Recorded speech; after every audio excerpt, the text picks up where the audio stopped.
ഒന്നായി തീരും നേരം ഇടനെഞ്ചിൻ ഫുട്ബോളിൻ താളം. ലോകം മുഴുവൻ ഫുട്ബോൾ തരംഗമായിട്ട് മാറിക്കൊണ്ടിരിക്കല്ലേ. ഇന്ത്യ ഒക്കെ ഏത് കാലത്താണാവോ ലോകത്തേക്ക് വരുന്നത്? എന്തായാലും സ്കൂളുകളിലൊക്കെ പിള്ളേരുടെ ഇതിനു വേണ്ടി വാർത്തുകൊണ്ടിരിക്കുക. അധികം വൈകാണ്ടെന്ന് ഇവിടെ ഇന്ത്യയിലെ കുട്ടികള് ഈ രംഗത്തേക്ക് വരുന്നത്. ഇതാ പോണ ഒരു ഫുട്ബോൾ പ്രാന്തം. 2 വയസ്സുമാരും തമ്മിൽ കൂളിംഗ് ഗ്ലാസ് ഒക്കെ വെച്ചിട്ട് ചെത്താനുള്ള പരിപാടികളല്ലേ? പോയി കളിക്കണേ. നിങ്ങളിത് കണ്ടാ? ഇത് ഫുട്ബോളിനെ പറ്റിയൊരു മൂവി ഇറങ്ങാൻ പോണ്ടെന്നേ. Goal ball. ഗോൾ ബോളാ? ആ ഭൂഗോള സ്പന്ദനം ഒരു ഗോളിൽ ഫുട്ബോളിൽ. ആരുടെ ഡയറക്ഷൻ? ടിബി. അത് ശരി. അപ്പൊ സിനിമയിൽ ചാൻസ് കിട്ടാൻ പരിപാടിയല്ലേ?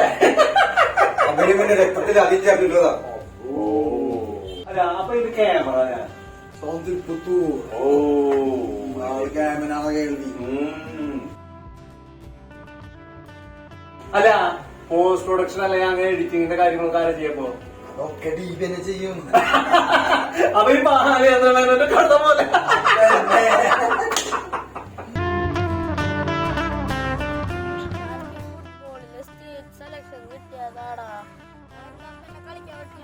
ഞാനിപ്പോഴേ ചടിച്ചാവും.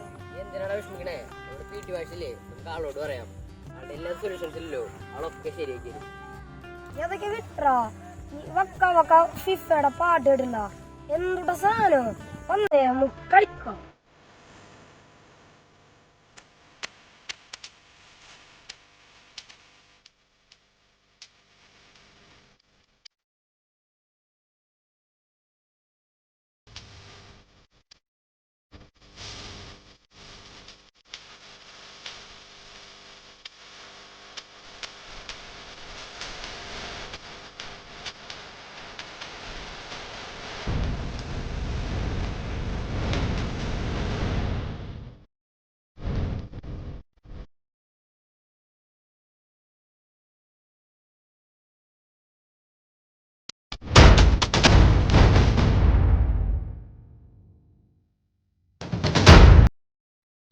പാട്ട് സൂപ്പർ ഞാടാ.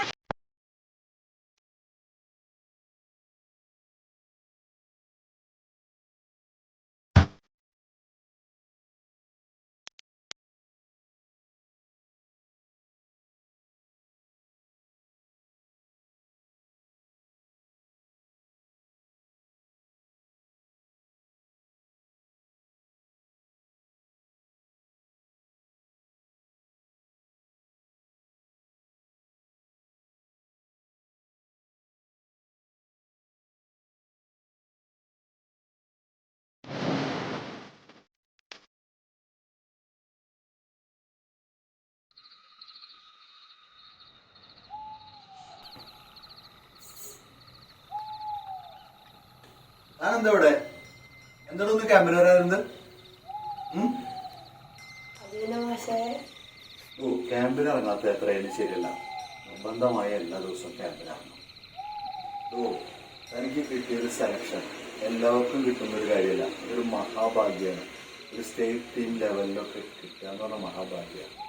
നമുക്കറിയാം എത്ര കഷ്ടപ്പെട്ടുകൊണ്ടാണ് നിങ്ങളെപ്പോലുള്ള കുട്ടികളെ ക്യാമ്പിനെടുത്ത് അതിൽ നിന്നും പ്രാക്ടീസ് കൊടുത്ത് എടുക്കുന്നതെന്നറിയാം. 10 വർഷത്തിനുള്ളിലെങ്കിലും നമുക്കും നമ്മുടെ ഇന്ത്യക്കും ഒരു വേൾഡ് കപ്പ് കളിക്കാൻ ഒരു ഭാഗ്യം ഉണ്ടാവാനുള്ളത്. അതൊക്കെയാണ് ഞങ്ങളെപ്പോലുള്ള കോച്ചുമാരുടെ ഒരു വലിയ സ്വപ്നമാണത്.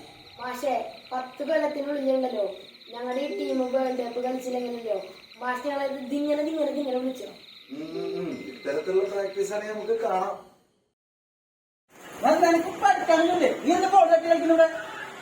അപ്പൊ എനിക്ക് സ്റ്റേറ്റ് കോമ്പറ്റീഷനിൽ സെലക്ഷൻ കിട്ടിയെനിക്ക് എന്തായാലും കളിക്കാൻ പോണം. കാശില്ലാത്തടത്തെ കൂലിപ്പണിക്ക് പോട്ടെ.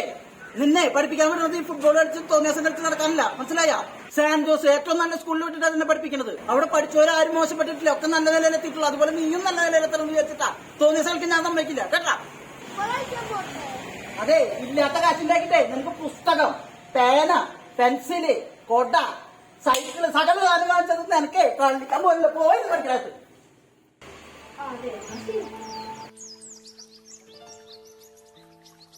നീ ഈ കുട്ടീനെ സ്കൂളിലേക്ക് വിടുന്നുണ്ട്, സംഭവമൊക്കെ ശരി തന്നെ.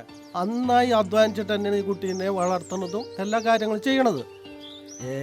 ഈ മനുഷ്യനെ കൊണ്ട് ഇതാ തോമാസേ,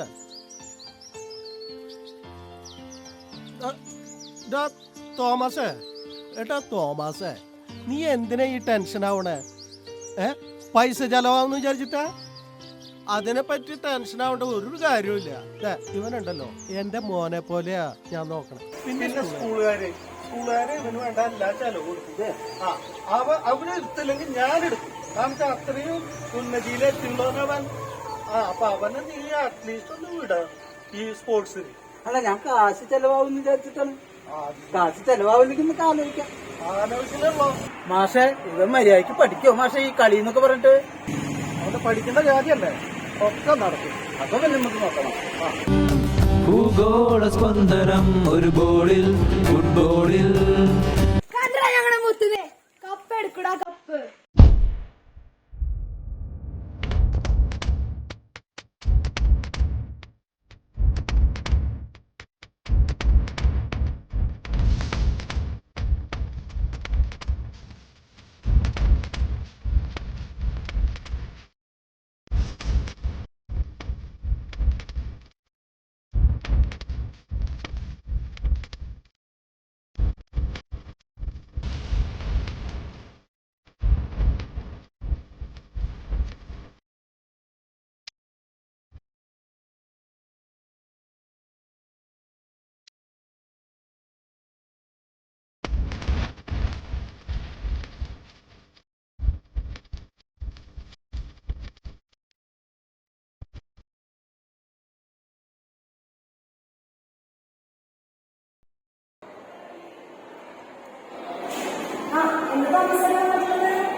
തോമസിനെക്കുള്ള നല്ല പാരൻസ് മനസ്സിലാക്കിയതുകൊണ്ടാണ് ഞങ്ങളുടെ സ്കൂളിന് ഈ അംഗീകാരം ലഭിച്ചത്. അതുകൊണ്ട് ഞങ്ങൾ പൊതുസമക്ഷം അസംബ്ലിയിൽ തങ്ങളുടെ കുട്ടിയെ അഭിനന്ദിച്ചിരുന്നു. ഇതുവരെ നമുക്ക് പറയാൻ വേണ്ടിയിട്ടാണ് തോമസിനെ വിളിച്ചത്.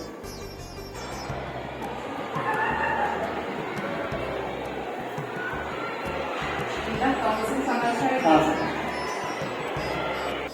അതാണ് ഞങ്ങളുടെ സാന്റോസ് പബ്ലിക് സ്കൂളിൽ വിദ്യാലയം. മാഷ തന്ന് പറഞ്ഞിരുന്നെങ്കിൽ ഞാൻ ഇത്ര വലിയ രീതിയിലൊന്നും ചിന്തിച്ചില്ല. ഇങ്ങനൊരു വലിയൊരു ട്രോഫി നമ്മുടെ സ്കൂളിൽ കിട്ടുന്ന കാര്യങ്ങളൊന്നും ചിന്തിച്ചില്ല. അന്നത്തെ ആ ഒരു ഇതിൽ നമ്മളൊരു സാധാരണക്കാരനാണല്ലോ, എനിക്ക് ഇവന്റെ പഠിപ്പിനെ കുറിച്ചല്ലേ ആവലാതി, ആ ഒരു ഇതിൽ പറഞ്ഞു പോയതാണ്. പക്ഷെ സ്കൂളിൽ ഈ അംഗീകാരം കിട്ടിയപ്പോൾ മാഷ് ഇന്നത്തെ തലമുറയ്ക്ക് ഈ കലാകായിക രംഗങ്ങളിലൊക്കെ കുട്ടികളെ പ്രോത്സാഹിപ്പിച്ച് കൊണ്ടുവരുന്ന ഒരവസ്ഥ ചിന്തിച്ചപ്പോൾ സത്യത്തിൽ മാഷോട് സഹതാപം തോന്നി. മാഷയെ നേരിൽ ഒന്നുകൂടി കാണാൻ അവസരം കിട്ടിയതിൽ നന്ദി മാഷ. മത്സരങ്ങളിൽ വിജയപരാജയങ്ങൾ സ്വാഭാവികമാണ്. കഠിന പ്രയത്നത്തിലൂടെ മാത്രമേ വലിയ വിജയങ്ങൾ നേടിയെടുക്കാൻ സാധിക്കുകയുള്ളൂ. പ്രതീക്ഷിക്കാത്ത പല പരീക്ഷണങ്ങളും ജീവിതത്തിൽ നമ്മെ കാത്തിരിക്കുന്നുണ്ടാകാം.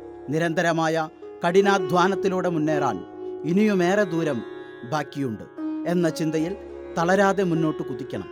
വേണ്ടതിനെ സ്വീകരിക്കാനും ഏതു വെല്ലുവിളികളും ഏറ്റെടുക്കുവാനും തയ്യാറാകുന്നവരിൽ മാത്രമേ ക്രിയാത്മകതയും പോരാട്ടവീര്യവും ഉണ്ടാകൂ.